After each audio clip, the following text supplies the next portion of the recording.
안녕하세요 여러분, 상처로 진주 만들기의 펄메이커입니다. 오늘 영상은 이혼에 이르게 하는 생각의 오류들 이라는 주제로 준비해 보았습니다.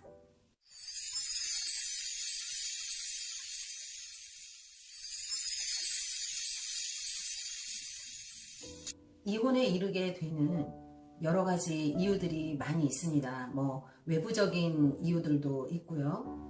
또 상대의 치명적인 어떤 약점들, 용납하거나 이렇게 상식선에서 받아들여질 수 없는 여러 가지 이유들 때문에 또 이혼에 이르기도 하지만, 결혼을 하고 나서 보면 예전에 내가 연애할 때 그 사람은 어디로 간 거지?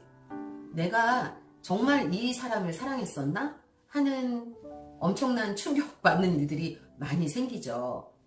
이 사람이 정확하게 이런 사람인 줄 알았으면 결혼하지 않았을 거다라는 생각 굉장히 많이 합니다. 사실은 결혼까지 이르게 했던 소위 말하는 콩카풀, 상대보다 더 과대평가해서 보았던 그 상대가 실제로 결혼 생활을 시작하면서는 그런 사람이 아니었어, 내가 정말 과대평가했었어 라는 것을 계속해서 확인하게 되는 과정인 것 같아요. 결혼 생활이라는 것이. 결혼이라는 틀 속에 들어오면 숨길 수 없는 제 본인의 모습들이 나오기 시작을 하는 거죠.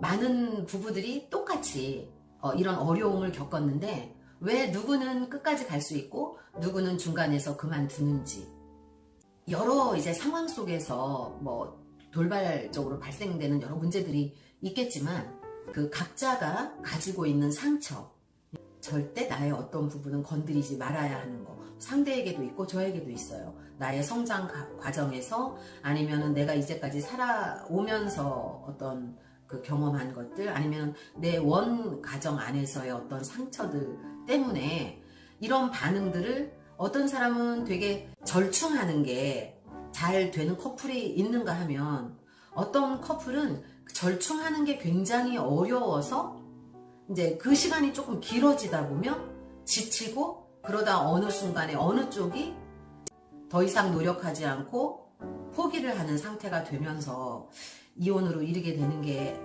아닐까. 특히 저 같은 경우 상처가 많기 때문에, 제 경우에는 그래서 그 상대에게 내가 만들어 놓은, 내가 이상화한 그 상대와 연애를 하고, 그 다음에 그 이상화가 계속되면서 결혼까지 이르게 되는 거예요. 더 과대해서 상대방을 이상화해서 결혼을 했고, 그 다음에 결혼을 했더니 실제로 그 커플들을 하나씩 벗겨가는 과정인데, 저처럼 상처가 많았던 사람들은 그 과정이 굉장히 어려워요. 놀랍고 배신감이 들고, 그렇게 상대를 바라본 건 제가 그렇게 본 건데, 실제로 그때 당시에 어떻게 느껴지냐면, 저 사람에게 속았어, 저 사람이 나에게 거짓말을 했어, 이렇게 받아들이게 됩니다. 그러면 저는 그때부터 이미 나는 피해자야, 나는 불쌍해, 나를 어떻게 하면 좋지? 이런 굉장히 마이너적인 생각의 늪속에 빠지게 돼요. 그러니까 이런 것들이 사실 그 결혼을 이혼으로 끌고 가는 생각의 오류들이라고 제가 말씀을 드릴 수 있겠습니다. 그러니까 사실 어느 커플이나 연애했을 때와 결혼했을 때는 다릅니다. 그 다름을 사실은 초반에는 많이 싸우죠. 어떤 분은 10년 싸우고 났더니 부부관계가 편해졌다고 얘기하시는 커플도 제가 봤는데, 10년까지는 아니라 하더라도 어느 정도의 서로 맞추는 그 기간들, 막 싸우고 또 그러는 기간들을 견뎌요. 어떻게 해서든지 그 기간들을 견디고 안정된 관계 속으로, 그 다음에 처음에 연애를 할 때는 진짜 뜨거운 남녀간의 에로스적인 사랑으로 시작을 했어도, 결혼 생활이 이어지면서 나중에는 그게 정말 건강한 우정의 상태로, 동지의 상태로, 정말 동반자의 상태로 이렇게 건강하게 자연스럽게 발전을 해나가는데, 어떤 상처나 어떤 무엇을 가지고 아니면 뭐 일반적인 사람일지라도 연애를 할 때 가졌던 그 이상적인 상대방의 모습이 결혼 생활에서 벗겨지는 것. 제가 가장 이제 제 자신도 가장 심각한 오류였다고 생각했던 상대방에 대한 이상화에 대해서 말씀을 드렸고요. 이제 두 번째는 결혼을 하면 가족이 됩니다. 그 굉장히 많은 사람 앞에서 결혼신고를 했고, 그 다음에 또 법적으로도 이제 어떤 예속이 됐고 이러면서 굉장히 정서적으로도 깊은 유대감을 느끼게 돼요.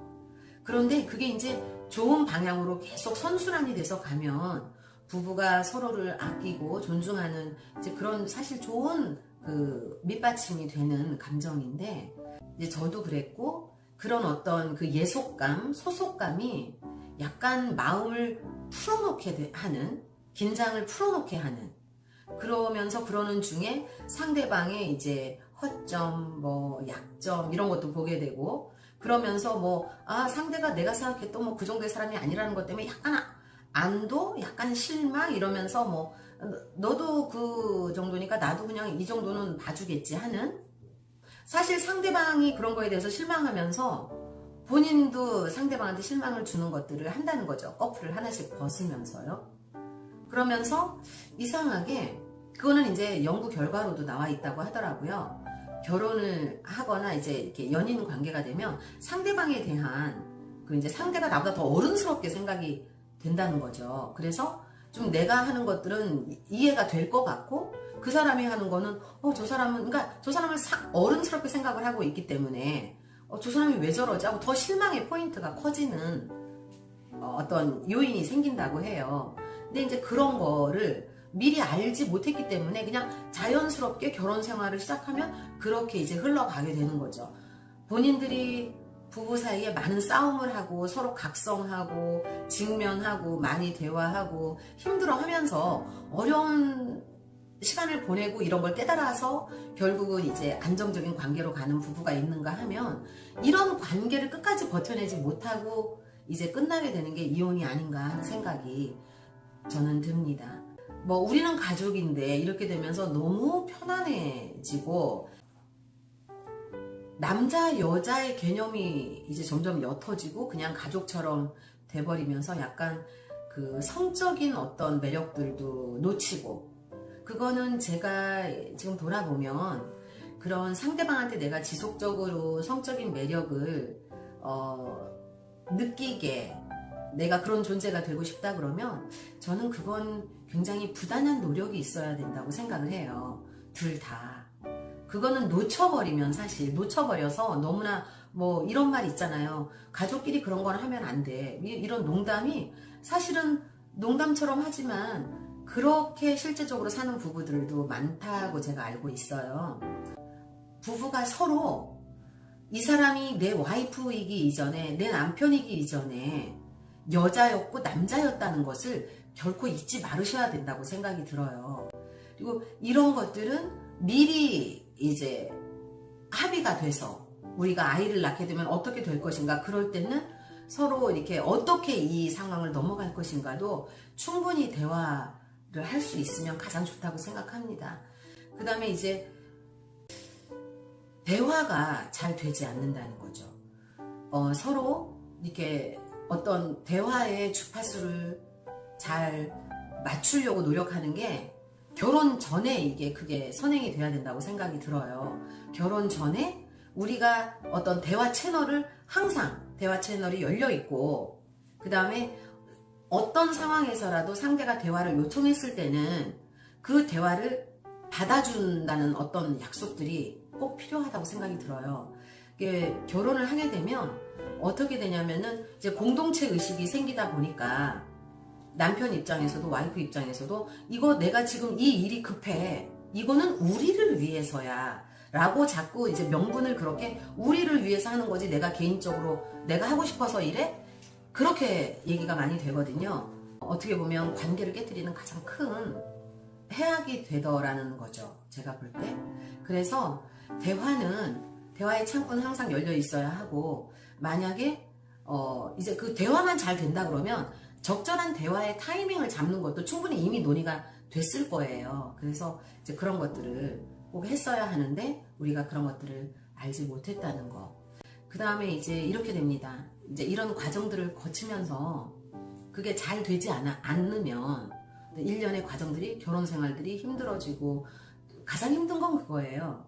예를 들어서 알게 됩니다. 이제 상대가 내가 좀 편하게 했던 어떤 행동이나 어떤 것에 대해서 상대가 그걸 100% 용납해주지 않았다는 거는 그냥 느낌으로 알 수 있어요. 그렇게 되면 감정의 찌꺼기들이 쌓이기를 시작합니다. 쟤는 이것도 이해 못하나? 뭐 이렇게 되고, 쟤는 왜 저렇게밖에 행동을 못하지? 이렇게 되면서 이게, 그런데 뭐 대화도 잘 안 돼요. 그리고 어떤 사람은 이럴 수 있어요. 기질적으로 이걸 말을 일일이 해가지고 분란을 만드는 내가 참으면 되지, 이러는 기질들이 또 있어요. 또 그런가 하면 어떤 기질은 나는 어떤 사소한 것이라도 다 대화하고 싶어. 그래서 다 알고 싶어. 당신에 대해서, 또 당신도 나에 대해서 다 알기를 원해. 이러는 기질들이 있어요. 근데 아이러니하게 결혼은 사실 굉장히 다른 기질과 하게 된다는 거예요. 결과적으로 그것 때문에 끌렸으면서 결혼 생활이 지속될 때는 그것 때문에 너무나 이제 싫어지고, 그러니까 싫어지는 것을 나와 달라로 성숙하게 그 상황들을 좀 조율하면서 이제 시간이 지나면서 이렇게 좋은 더 안정적인 관계로 가야 하는데, 그 다른 것들에 너무 목숨을 걸고 불편해하고 그것 때문에 점점 더 나빠지는 쪽으로 어떤 상황이 흘러버리게 된다 그러면 결국 이제 이혼의 문턱에서 이게 어찌된 일인지를 외치게 된다는 거죠.